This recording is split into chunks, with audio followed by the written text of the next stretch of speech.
Beberapa hari setelah kejadian, kita tahu ya ada perampokan sadis yang terjadi di Pulau Mas, Jakarta. Nah, Polda Metro Jaya menggelar jumpa pers terkait kasus perampokan dan pembunuhan di rumah Dodi Triyono di Pulau Mas, Jakarta Timur. Ya, dalam jumpa pers ini, polisi menayangkan rekaman CCTV di rumah Dodi yang memperlihatkan detik demi detik kejadian tersebut.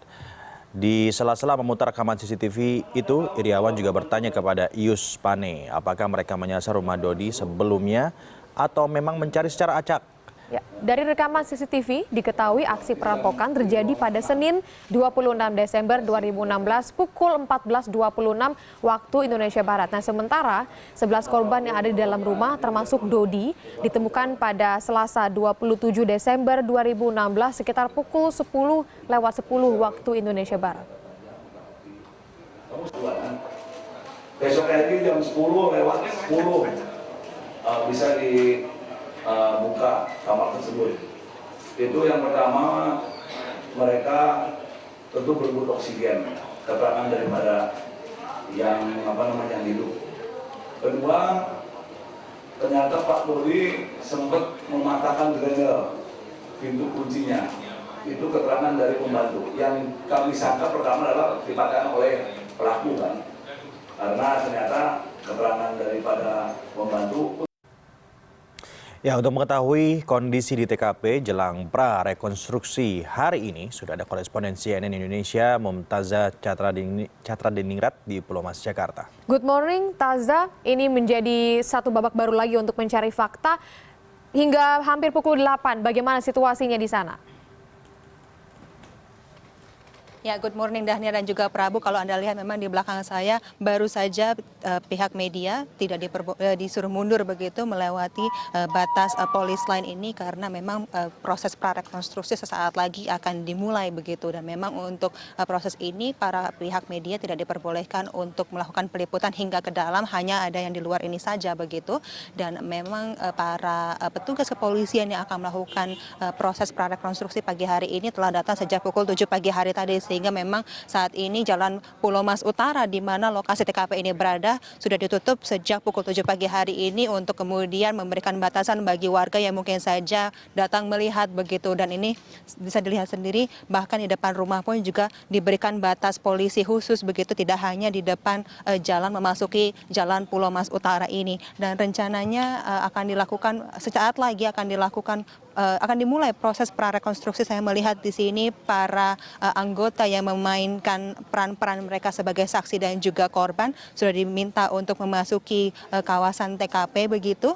Dan sesaat lagi prarekonstruksi akan dimulai di sini. Saya kurang lebih ada 100 orang anggota kepolisian baik dari Satreskrim Polres Jakarta Timur, dari Krimum Polda Metro Jaya, Jatandras dan juga dari Inavis yang sudah berada di sini untuk membantu proses prarekonstruksi. Untuk tersangka sendiri, Prabu dan juga Dahnia, di sini sudah ada mobil tahanan di mana Ridwan Sitorus ataupun Ius Pane sudah berada di sini. Memang dari 3 tersangka yang ada hanya Ius Pane saja yang akan berada di sini. 2 lainnya dinyatakan saat ini dalam kondisi yang kurang sehat begitu, sehingga memang akan digantikan perannya oleh anggota yang akan berada di sini begitu. Sedangkan untuk Ridwan Butar sini memang kita ketahui sudah tiada, sehingga nantinya akan digantikan posisinya oleh anggota kepolisian juga begitu, Prabu dan juga Dahniar.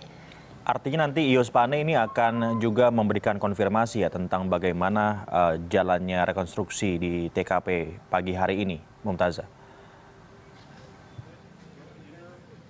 Ya, pagi hari ini memang rencananya setiap kejadian yang dilakukan pada hari itu akan pada tanggal 26 Desember akan diulang kembali begitu dari awal, mulai dari kedatangan Dodi lalu kemudian kedatangan para tersangka, lalu bagaimana proses penyekapan dilakukan sehingga kemudian dari proses penyekapan ini terjadilah kematian 6 dari 11 orang korban perampokan di Pulau Mas ini begitu. Dan sesaat lagi ini akan sudah dimulai dari adegan pertama di mana saya melihat di sini ada mobil sewaan yang akan dipergunakan oleh tersangka pada saat itu begitu. Ini adalah mobil penggantinya, memang hanya mirip saja, hanya untuk keperluan rekonstruksi saja ini didatangkan begitu.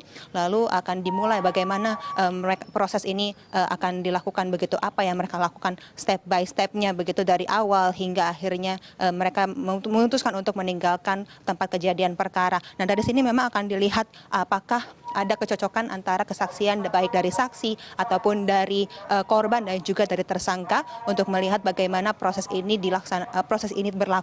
terjadi pada saat itu, dan untuk melihat apakah ada kesamaan ataupun ada perbedaan dari kesaksian dari ketiga pihak ini begitu Prabu dan juga Daniar.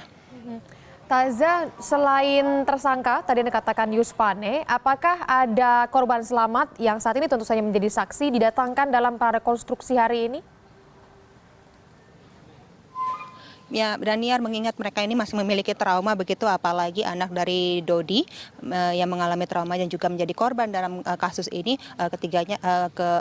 Kelima korban itu tidak dihadirkan. Mereka saat ini digantikan posisinya oleh anggota kepolisian yang memainkan peran mereka, dan tidak diketahui apakah memang mereka ini menonton ataupun tidak dari rumah. Namun mereka akan memantau terus bagaimana proses rekonstruksi ini dilakukan. Sebelumnya mereka telah memberikan statement kepada pihak kepolisian untuk kemudian diberikan kepada para anggota yang memainkan peran-peran mereka. Selain itu juga untuk keluarga Dodi sendiri, saya tidak melihat adanya keluarga yang datang di sini untuk melihat secara langsung proses prarekonstruksi ini. Namun begitu saya melihat ada 2 orang kerabat dari mantan istri Dodi, Alminda Safira, yang sudah berada di sini.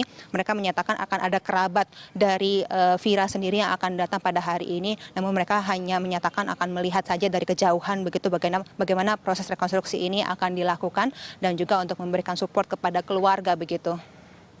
Oke, baik. Mumtazah Catra Diningrat, terima kasih atas informasi Anda langsung dari TKP.